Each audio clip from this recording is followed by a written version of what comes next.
Olá pessoal, está começando mais um episódio do Vortigo Talks, um espaço criado pela Vortigo para falar de tecnologia e transformação digital. Eu sou o Thiago Bertoletti, CEO da Vortigo, e o assunto de hoje no nosso Talks é integração de sistemas, um tema que está na pauta de 10 entre 10 empresas médias e grandes no Brasil e no mundo. E para falar sobre esse tema, nós trouxemos um convidado muito especial, que é o Vitor Souza. Ele é co-founder e Chief Industry Solutions and Alliances da DigiBee, uma startup 100% brasileira, que acaba de receber um aporte milionário e está com planos ambiciosos de expansão internacional e que trata e resolve esse problema de integração de uma maneira muito simples e muito elegante. Seja bem-vindo ao Vortigo Talks. Opa, obrigado, Thiago, obrigado pelo convite. É sempre gostoso poder compartilhar com os amigos, né, e com o próprio mercado, né, um pouco das nossas ideias, um pouco da onde que a gente está indo, aquilo que a gente está pensando, né, focado aí no tema da integração, que é um tema tão complexo, né, no momento atual aí de qualquer empresa de tecnologia. Obrigado pelo convite. Valeu, obrigado, a gente que agradece, então. Eu queria abrir esse bate-papo. Bom, primeiro te parabenizar, né, pela recente captação de investimento aí do SoftBank e outros fundos, né, 25 milhões de dólares, uma marca expressiva aí para uma empresa com tão pouco tempo de mercado, e a DigiBee vem crescendo muito, né, então acho que seria legal a gente abrir esse bate-papo pedindo para falar um pouquinho do teu background na área de tecnologia e também como foi essa história de construção da DigiBee até chegar nos dias de hoje. Ah, bacana, bacana. Minha história de tecnologia é muito interessante, né? Porque eu sou economista de formação, né? Eu nunca fiz um curso de longo prazo de tecnologia, né? Todos os treinamentos de tecnologia que eu fiz foram de curtíssimo prazo, né? Aqueles cursos pequenos, né? E depois aquelas formações, né? Desde lá da formação Microsoft, lá atrás, né? No ano 2000, né? Que eu tirava MCSE, MCSA, todo aquele monte de certificações, né? Lembra bem, né? Depois Cisco, né? Eu fui fazendo essas certificações ao longo do tempo, né? Mas foi uma transformação interessante, né? Porque eu tenho um background financeiro, né? Eu me formei em economia, eu tenho 2 MBAs na área de finanças mesmo, né, assim, né, bem focado em finanças, né, e algumas especializações aí em MRP, né, em MRP e IRP, né, implementações de IRP, né. A história é simples, na verdade, não tem muito... Ela é muito limpa até, na verdade, né? Eu não trabalhei em muitos lugares, trabalhei em poucos lugares ao longo da minha vida, mas sempre foi algo muito intenso. Eu comecei minha carreira como empresário num setor completamente diferente, né? Com importação e exportações de produtos, né? Lá aos 17 anos de idade, né? Então, fiquei muitos anos fazendo isso, né? Quase que até os 28, 29 anos, tive algumas empresas naquele plano, quebrei bonito, assim, né? Dei aquela quebrada bonita, assim, né? Que foi muito importante, né, até para a formação, né, assim, você quebrar, ele te ajuda muito a aprender o que não fazer, né, e que não existe peito de aço, né, assim, quando você é muito jovem, né, o peito é de aço, né, você acredita que você pode fazer qualquer coisa, que nada vai dar errado nunca, né, e aí você vai naquela crescente até que dá errado, né, e as coisas dão errado. Então, um aprendizado importante dessa época foi que as coisas vão dar errado e elas vão te impactar mais ou menos de acordo com o que você está preparado, né? Então, essa foi um aprendizado importante nessa época. Lá no final desse momento, eu sempre gostei de tecnologia, né? Nas minhas empresas anteriores, eu que construía os sistemas, né? Eu pegava os desenvolvedores, colocava ali do lado, né? Ia falando para eles o que eu queria, né? Falava, quero isso, eu quero aquilo, quero não sei o que e tal. Então, aí eu fui fazendo as ferramentas de gestão da empresa, as ferramentas de marketing da empresa, né? Desde aquela época. A empresa chegou a ser uma empresa grande, a gente chegou a ter, sei lá, 100 e poucos representantes comerciais, 3 mil e poucos clientes, é uma empresa até que grande. Legal, então já tinha um volume interessante para a época ainda, né? Era bastante interessante. Quando eu quebrei e resolvi mudar de área, né? Eu comecei do zero novamente, aí que eu fui para a tecnologia, né? E comecei com uma empresa de infraestrutura, né? Com um amigo, ele tinha uma empresa de software, tinha uma empresa de infraestrutura, juntamos e fomos nos desenvolvendo. e ali eu fiquei bastante tempo, ali eu comecei um trabalho de consultoria e tal, até que eu fui fazer um MBA na GV, e na GV eu conheci o pessoal do Santander, conheci gerentes do Santander, que na época estava comprando o Banespa, né, e isso lá em 2004, se eu não me engano, uma coisa assim, 2000, idos de 2000, né? E aí o Santander ele começou a crescer muito rápido, né? E ele resolveu expandir para gerentes. E eu já entrei como gerente do banco, mesmo não tendo experiência nenhuma em grande empresa. E aí foi muito interessante. E nessa história eu fiquei 15 anos no banco, né? Acabei ficando 15 anos, cheguei a ser diretor do banco, né?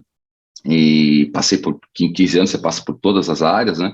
Mas cheguei a cuidar de cartões, cuidei de CRM, cuidei de operações bastante tempo, né? Então, assim, tudo que era operações dos 782 sistemas que tinha no banco, mainframes, 400 mil jobs, aquelas coisas meio malucas. Nossa, 700 sistemas é um par. Não, e hoje é mais, né? Hoje é mais de 1000, né? Vai Então, no você vê, tempo. vai crescendo, né? Então é uma coisa e isso me deu, né, a experiência da grande enterprise. E aí começa no último período do banco que começa a vir a história da DGB, né? Eu fui responsável no banco, eu participei de um grupo no banco, né, que estava cuidando da transformação digital do banco lá em 2014, né, que estava preparando as bases da transformação digital, né? E nesse grupo, né, dentro desse grupo, a gente começou a discutir o que era Agile, o que era Cloud, o que era outros modelos de desenvolvimento, outras formas de gestão, outras arquiteturas de sistema, DevOps, DevSecOps naquela época nem existia esse termo, né? Então, assim, e aí a gente foi ali moldando, né, o que seria, né, as bases dessa transformação, e foi aí que começou a surgir voltar ao desejo do empresariado, né? Eu já conhecia o Peter e o Rodrigo, os meus sócios hoje na DGB, né? Eles eram meus fornecedores do banco através da CA, né? A CA nos atendia, a gente tinha uma proximidade muito grande, eu era responsável, entre outras coisas, eu era responsável por toda a monitoração do banco, né? Então, boa parte das ferramentas eram da CA, né? E ali a gente foi se aproximando, até que chegou um momento que eu queria mudar, não aguentava mais o banco, né? Não queria mais aquele ambiente empresarial, queria fazer outras coisas, estava me preparando para um sabático, né? E resolvi sair, né, efetivamente do banco, e nessa que eu saí, eu ia tirar o meu sabático, o Rodrigo me convidou para ir trabalhar na ZUP, que ele e o Peter já estavam trabalhando na ZUP, né, e ele me convidou para tocar uma vertical de bancos lá na ZUP. Era uma boa proposta, a ZUP era uma excelente empresa, né, sempre foi uma excelente empresa, moderna, né, com todos esses conceitos modernos. Falou, opa, talvez tenha aqui uma boa oportunidade de aprender, né. E eu concordei. Nessa de concordar, 2 meses depois surgiu uma oportunidade de um projeto que a ZUP não quis, né? Não fazia parte do escopo do portfólio da ZUP, e a gente resolveu, o Rodrigo nos levou, eu e o Peter, para olhar esse projeto. Parecia interessante, né? Imagine que o projeto foi orçado em um valor de 100, nós pedimos 400, a pessoa resolveu pagar, e aí a gente começou a Financiou o trabalhar. MVP. Financiou o MVP. E dali surgiu 2 produtos, né? Surgiu o produto de integração, porque a empresa não tinha nada, né? Então era uma empresa de marketplace de orgânicos, né? E surgiu um produto de app, né? Surgiu de app, de jornadas de app, né? Que inclusive a gente no passado chegou a falar sobre ele. Então surgiram esses dois produtos, né? Começamos a tatear os 2 mercados até que a gente percebeu que a nossa vocação, e aí um ponto bastante importante da conversa, até para os novos empreendedores, né? Para quem está chegando, né? É muito importante você trabalhar dentro daquilo que você conhece bem, né? Não imaginar que partir para um mercado totalmente novo é simples, porque não é, né? É muito complexo. E trabalhar dentro das suas vocações, dentro daquilo que você domina, acaba sendo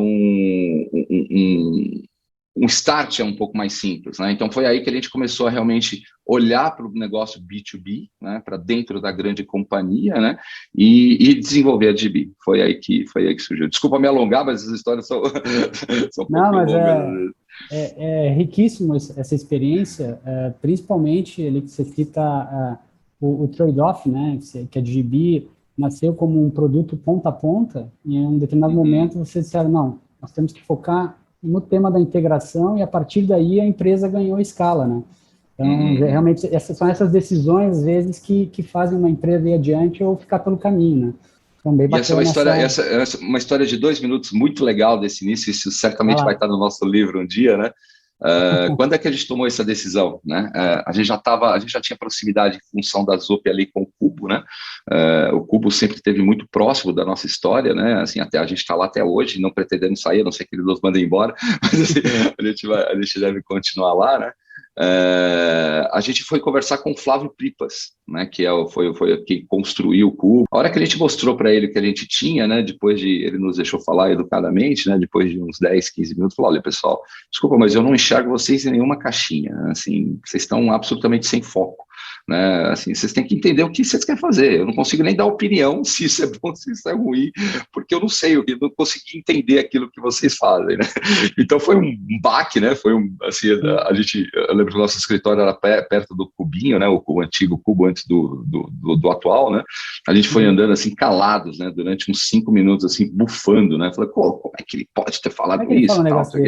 Como é que ele fala um negócio desse pra gente, né? Só que conforme a caminhada foi indo, aí no final da caminhada, ele chegou, que durou uns 10 minutos, ele chegou à conclusão que ele estava muito certo.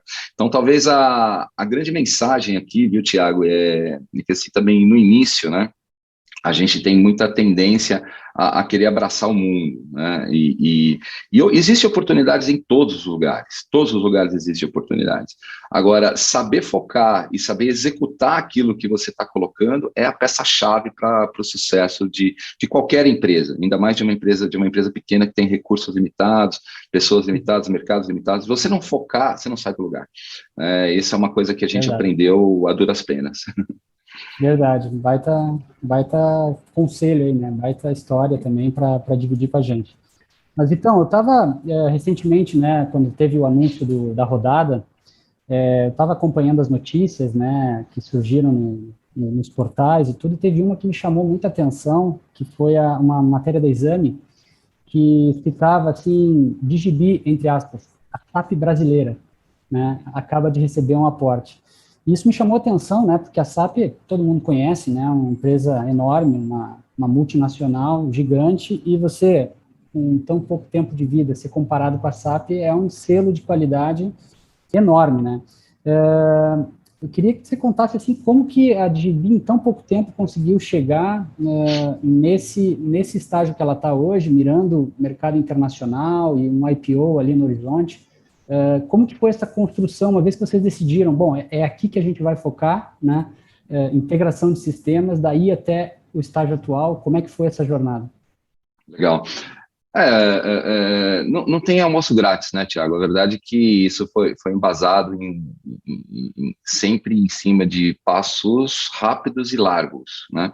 Mas em cima de muito trabalho, em cima de uma tese muito sólida, né? Eu acho que o que tem talvez de importante que os investidores desde cedo conseguiram captar, né, é que o problema que a gente ataca é um problema muito complexo, muito difícil de ser resolvido e que a gente endereçou com muita elegância, né? Com muita tecnologia, com muito estudo, né? Com muita profundidade, né? A Advi, desde sempre, né, desde o primeiro dia, ela vem valores que a fazem ser uma resolução muito boa para problemas de grandes corporações, né? Que sempre foi o nosso foco, né? Nosso foco sempre foi atender grandes corporações. Mas atender grande corporação do ponto de vista de tecnologia exige uma robustez técnica, arquitetural muito pesada, né? Eu me lembro bem, o Peter fala uma frase que desde o princípio que nos guia, né? Desde sempre, né? Com o brilhantismo que o Peter sempre teve, né? Que ele fala o seguinte: olha, a gente vai construir software como se a gente estivesse construindo software para avião. Não pode dar pau, não pode cair, não pode falhar. Entendeu? Então, assim, não é porque é empresarial que é menos importante do que um software de avião. Então, essa frase norteia um pouco sempre os nossos princípios, né? Que são coisas sempre muito bem feitas, muito bem executadas, com uma profundidade técnica muito robusta, né? Dentro de um conceito que é que o que a gente faz tem que estar perto da perfeição, né? Claro que a perfeição é relativamente utópico, a gente a persegue, apesar de nunca conseguir, porque ela sempre vai escapando, né? Ela vai, mas isso te move para frente, né?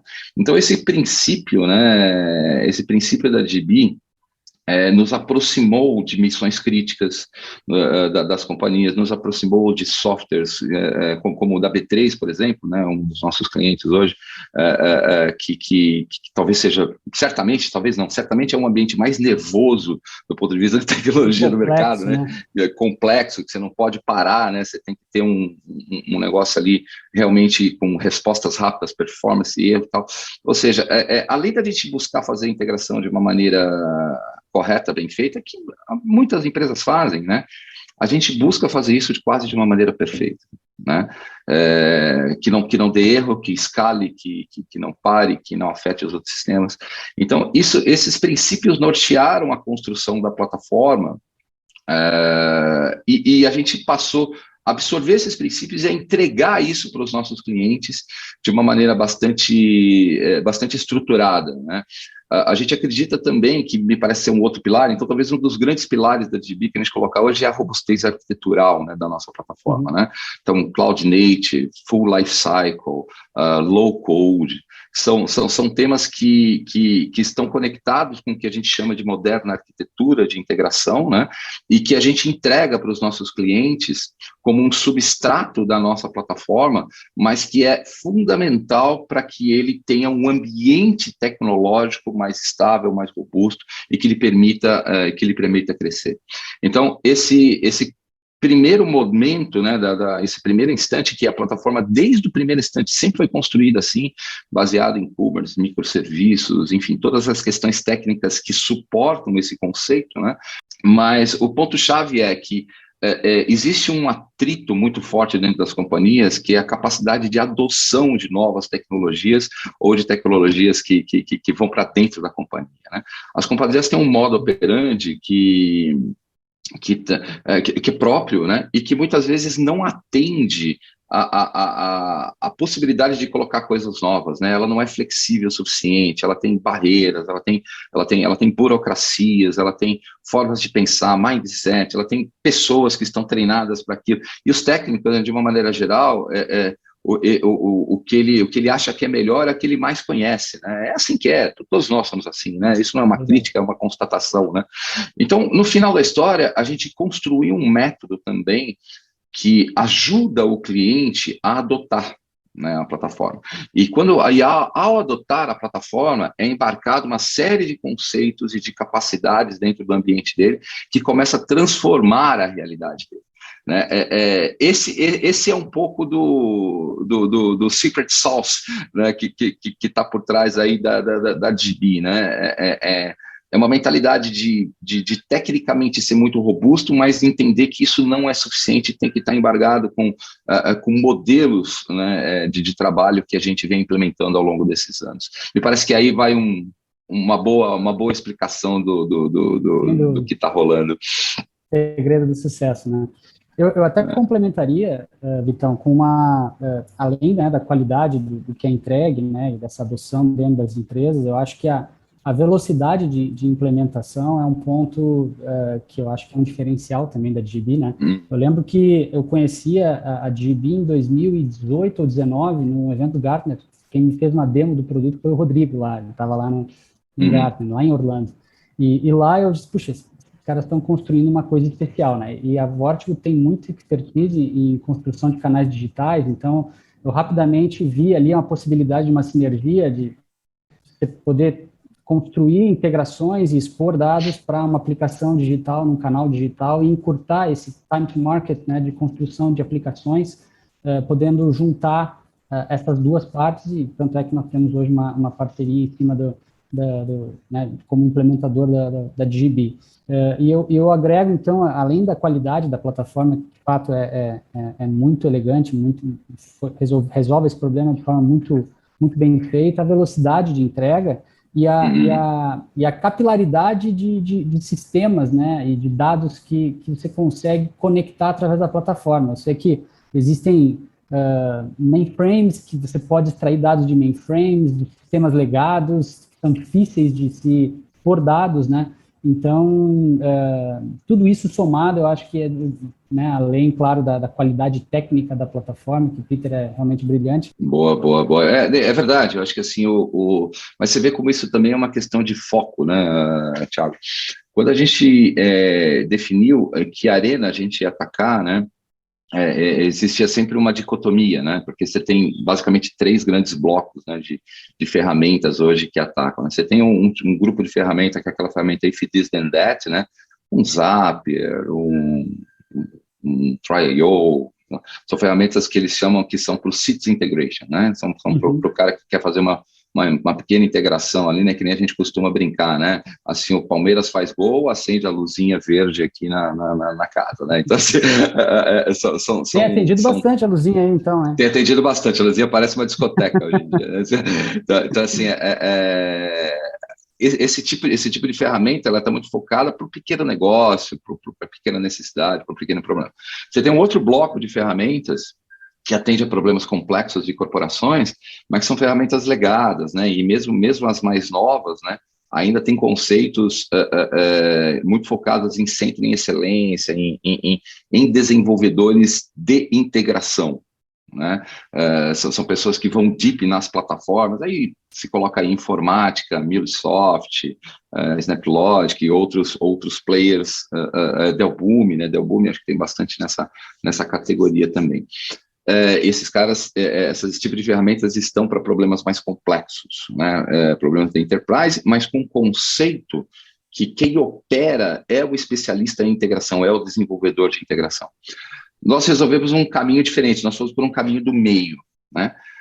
Nós trabalhamos para grande enterprise, para problemas muito complexos, mas toda a nossa tese é que o desenvolvimento deve ser descentralizado para os desenvolvedores que estão nos squads.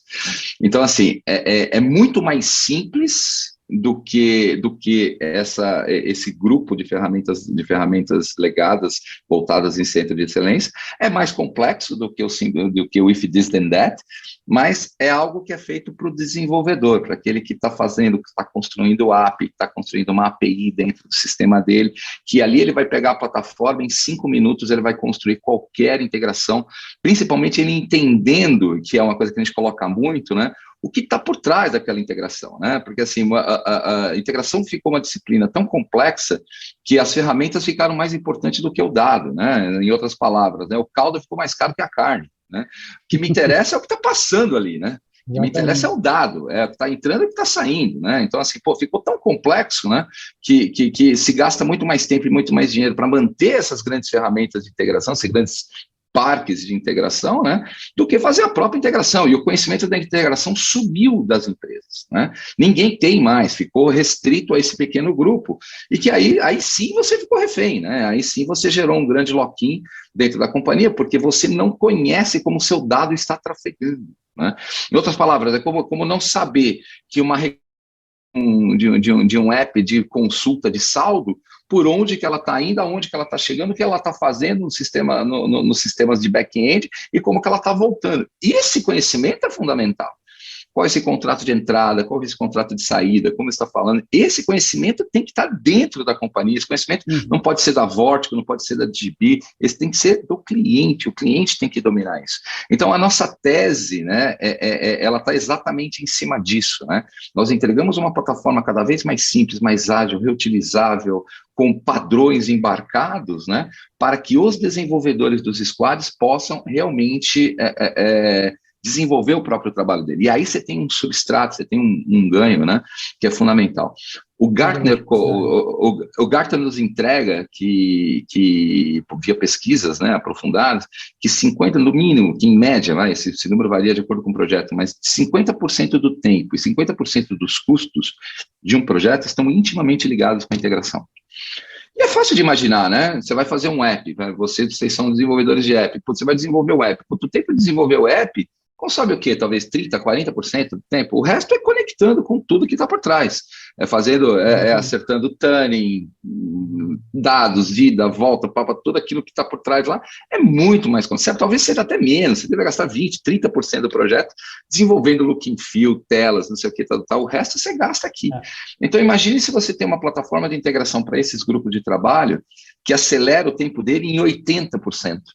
Né? O ganho no projeto e o destravamento que isso vai gerar para a empresa é fundamental, porque todos os projetos da companhia passam a se beneficiar de uma plataforma de integração como a nossa. Então, todos vão ganhar time to market, todos vão ganhar acuricidade, todos vão ganhar reutilização, todos vão ganhar padrões, principalmente padrões de segurança, que hoje todos estão sofrendo de uma maneira incrível, padrões de escalabilidade, aí, né? LGPD, então assim, você pode embarcar isso na plataforma de uma maneira definida pelas arquiteturas das companhias e, por simplesmente, o pessoal consome, e consome olhando o dado, que é o que interessa, e não a tecnologia.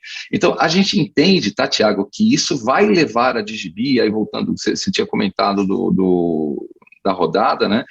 Isso deve levar a Digibee a ser uma das principais companhias do mundo ainda. A gente acredita mesmo, né, assim, de uma maneira bastante pé no chão, mas também com uma visão de mercado, né, que pelo tamanho do problema e pelo approach que a gente está tendo, a gente pode sim se tornar uma das principais companhias do mundo nos próximos 5 anos. Que legal. Eu acho muito bacana essa visão e acho que você tem totais condições, sem dúvida, de atingir esse objetivo. Vitão, para quem está nos assistindo e eventualmente é da área de TI ou um stakeholder aí de uma empresa média, grande, pode estar pensando, puxa, será que a Digibee é uma solução para o meu bolso, né?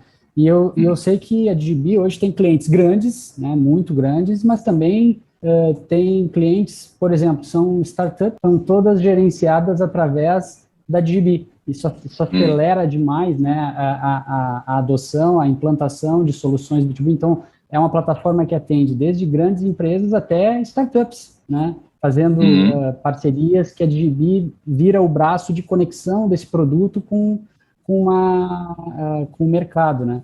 Eu queria que tu comentasse um pouquinho como é que para que tamanho de bolso a Digibee atende. Legal. Bom, a Digibee ela tem um modelo de negócio muito flexível, né? Ela é 100% SaaS, né? E sem nenhum tipo de investimento upfront, né, da empresa. A Digibee tem um modelo que ela inclui, né, parte das implementações dentro de um primeiro estágio, né? Então, assim, a gente faz junto com o cliente, né, as implementações no estágio, dependendo do tamanho do cliente, a gente constrói para ele até um número de 50 integrações, coisas que a gente está fazendo, né? Então, assim, existe uma facilidade muito grande, né, tanto de contratação quanto de implementação. E você pode começar hoje com a Digibee, Thiago, com coisas de, sei lá, 50 mil reais por ano, 60 mil reais por ano, né? Então, assim, são valores bastante razoáveis e que vai desde a integração de um e-commerce, um RP, marketplaces, sistemas cache, etc. Dito isso, assim, apesar disso ser possível para qualquer empresa, aonde a gente agrega muito valor, né? Então, assim, eu acho que é muito importante que se entenda, né, que eu estava falando isso com um pequeno parceiro que estava chegando esses dias, né, que não dá para você mais considerar tecnologia sem você considerar as arquiteturas, né? Então, a hora que você vai construir um ambiente tecnológico, a primeira coisa que você tem que pensar é como que essa arquitetura vai se dar hoje e amanhã, né? Porque você iniciar uma arquitetura ruim, você já inicia com dívida técnica, né? Eu sou do setor bancário, mas assim, a gente vê muito novos bancos digitais surgindo aí, que em função das decisões arquiteturais que foram tomadas, ele já nasce back-level, né? Então, é muito complexo isso, né? Então, o que a gente tem orientado? Falou, olha, pense a sua arquitetura de uma maneira que ela seja future-proof, né, que ela possa realmente se expandir, né, de uma maneira que você possa crescer o seu negócio, testar novos modelos e fazer da tecnologia não mais um habilitador, como a gente pensava no passado, né, mas sim um centro de resultados, né, assim, como que a tecnologia em si pode ser um centro de resultados, né? Então, quando você muda um pouco o eixo desse raciocínio, você acaba pensando a tecnologia de uma forma diferente, né? E tecnologia tem um problema danado, cara, que é como que a gente vem fazendo historicamente, né? As modelagens orçamentárias de tecnologia, a história do OPEX, do CAPEX, né? Uma coisa que está tão embrenhada na cabeça das pessoas que muitas vezes ela esquece do TCO ao longo do tempo, né? E esse TCO ao longo do tempo, né, esse Total Cost Ownership, ao longo do tempo, é o que deveria ser o driver para qualquer coisa. E que tempo, né? Essa é outra coisa que a gente tem que ter falado muito. Esse tempo não pode ser mais que 3 anos, né? Porque em 3 anos a tecnologia vai mudar tudo. Antigamente era 5, eu já vi os famosos PDCIs, né? Ser feito em 10 Esse anos. tempo está, né, cada vez encurtando mais, viu? Encurtando mais e vai se encurtar, né? Eu acho muito. Pode ser muito tempo de acordo com alguns ciclos, né? Então, assim, então, o que eu tenho falado para essas empresas? Como é que você quer começar? Que base você quer ter, né? Você pode perfeitamente, uma empresa pequena, começar com integrações ponto a ponto, com coisas com soluções desenvolvidas mais para aquele problema específico e pensar um pouco menos numa arquitetura mais expandida. Mas vamos dar um exemplo aqui que eu gosto bastante. Vamos pegar um cliente nosso, que é um grande banco digital alemão, né? Eu posso até citar o nome, porque a gente tem um case publicado, que é o N26. Quando ele resolveu abrir as operações no Brasil, ele resolveu, em função até da legislação, de tudo que o Brasil tem, eles resolveram ter um core bancário rodando aqui, né? E ter todos os produtos rodando aqui. Eles não resolveram utilizar o core bancário que estava na Europa, né? Por questões legislatórias, efetivamente, que aqui a nossa jabuticaba é bem pretinha, né? Ela tem um monte de particularidades aí que são complexas. A hora que ele decidiu isso, e olha que interessante, ele tem uma aplicação que é dele, que é o front-end. O resto são todas as aplicações SaaS, né? E conectadas pela DGB, né? O CEO, né, sempre comenta com a gente, acabou virando um amigo nosso, né? Falou que a aplicação core dele é a DGB. Porque no meio do projeto ele resolveu trocar de core bancário. Né? Quem trabalha em banco sabe o que significa isso, né? É como se fosse trocar o coração do cara, o cara fazendo uma maratona, né? O cara tá lá correndo uma maratona, pera lá, vamos trocar o coração do cara agora no meio da maratona. Não para não, tá? Porque senão ele não vai chegar na maratona, entendeu? Então você tá operando o cara ali, o cara correndo, né? Então é um negócio meio maluco, né? Então assim, e a gente fez isso em 2 semanas, né? Entenda, claro, a DB ela te proporciona isso como plataforma porque ela tem embutido esses conceitos arquiteturais no meio. Então, esse é o ponto, né, Thiago? Então, quando uma empresa vai começar, né, assim, tá, mas quero responder diretamente. Cabe em todos os bolsos, mas é muito mais, muito construído para grande corporação ou para pequena que quer ser grande. Onde quer chegar, né? Aonde quer chegar. Onde quer chegar é grande, é melhor começar certo. É isso aí, começa certo. Se você acha que você está testando hipótese, talvez não seja a DGB a melhor plataforma para você, né? Teste a sua hipótese, testou a sua hipótese, funcionou, não sei o quê. Talvez a nossa plataforma ela seja mais adequada para um estágio já de go-to-market, sabe? Não para aquela fase inicial de teste de hipótese, porque ali você consegue manejar melhor, tal. Então, assim, talvez a gente num outro momento. Agora, se você sabe que você vai ser grande, certamente a DGB é uma excelente oportunidade, uma excelente ferramenta para começar. Muito bom. Então, a gente está chegando no fim aqui do bate-papo. Quero já te agradecer, né, pelo tempo, pelas histórias aqui, certamente contribuíram muito. Queria aqui que você deixasse um recado final e também uma ideia de próximos passos aí da DGB. Eu sei que tem um plano aí de entrar no mercado americano, uma expansão acelerada agora após o aporte. Como é que você enxerga aí o futuro próximo da DGB? E também um recado final aqui para os espectadores do Votive Talks. Boa. Obrigado, Thiago. Pô, cara, a DGB a gente tem um plano, né? A gente sempre teve um plano, né? A gente nasceu já pensando em ser global, né? Então, assim, a gente nasceu com esse pensamento, sabe? A gente tirou de lado aquele sentimento que normalmente abate os latinos, né? Aquela coisa mais, coitadinho, não, a gente já construiu uma empresa pensando em ser global desde o primeiro momento, né? E estamos nessa jornada, né? O aporte que veio agora com o SoftBank e todo o ecossistema que está se tornando ao redor da DB, né, está levando a gente para esse momento de expansão internacional, né. A gente começou esse ano com 230 pessoas, devemos terminar com 450, sendo que só nos Estados Unidos está previsto ter 100 pessoas trabalhando, só nos Estados Unidos. Então, assim, sendo que mais de metade disso, né, certamente 60% dessas 100 pessoas são ligadas diretamente com vendas, né? Então, para atacar o mercado de uma maneira frontal com americanos, com o modelo que tem. Eu próprio estou me mudando nos próximos meses para lá, o Rodrigo, meu sócio, já está lá, né? Então, boa parte do nosso board vai se concentrar lá, porque é o nosso grande foco, né? A gente já tem desenhado com grandes fundos de lá, né, uma próxima rodada já, né, já bem estruturada. Então, se tudo der certo no final de 2022, início de 2023, ele já deve fazer o nosso Series B, mas aí sim muito mais robusto, né, com os clientes nos Estados Unidos comprovado, né, e a gente acredita que isso eleve a DB realmente ao patamar acima de unicórnio, alguma coisa assim, né, já no final de 22, né. A nossa expectativa é fazer um IPO em 3 a 5 anos, né? A nossa ideia é, depois, então, a gente já está com o time em Latam e devemos, no segundo semestre, começar com o time Europa, né? Assim, já sempre dentro desse modelo, sempre vendendo a mesma plataforma e a mesma expansão. Estamos com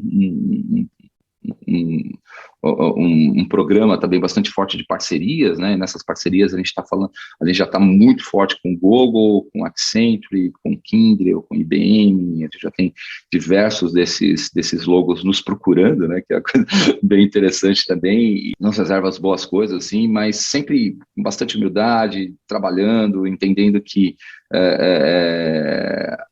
a DB é mais importante do que os egos individuais e que a gente tem que trabalhar e atender o nosso cliente, né? Atender bem, continuar atendendo ele bem. Esse é um pouco Como mensagem, eu queria deixar uma mensagem, assim, uma mensagem de simplicidade, né? Uma mensagem, na verdade, de crença mesmo, né? Na capacidade das pessoas, né? A DB, o que sempre teve de extraordinário foi a qualidade das pessoas que ela atrai, desde o primeiro momento, né? Assim, tendo circundado desde o primeiro momento pessoas extraordinárias, que todas elas têm contribuído cada dia com mais, aportando, né, de si mesmo, né, para ajudar dentro dessa... E aí começa a ficar forte, né? Aí gente boa atrai gente boa, que atrai coisas boas, e aí isso começa a ficar muito forte. E isso tem sido uma constante, né, na DB desde sempre. Então, assim, a mensagem é trabalho, né? Assim, aquele senso de construir algo realmente relevante, né? E entender que não tem limites para o seu sonho, né? Seu sonho não tem limites.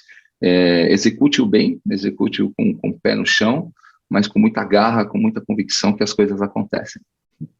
Maravilha. Acho que é isso aí, meu querido. Excelente. Muito obrigado, então, pela Obrigado a vocês. Com certeza foi um episódio super bacana. E o Vortigo Talks está ficando por aqui, pessoal. A cada 2 semanas a gente lança um novo episódio no nosso canal no YouTube. Se você gostou e ficou até aqui, por favor, se inscreva-se aí no nosso canal e você vai ficar sabendo aí dos novos episódios que vão lançar aí nos próximos dias, ok? Obrigado, um abraço e até a próxima.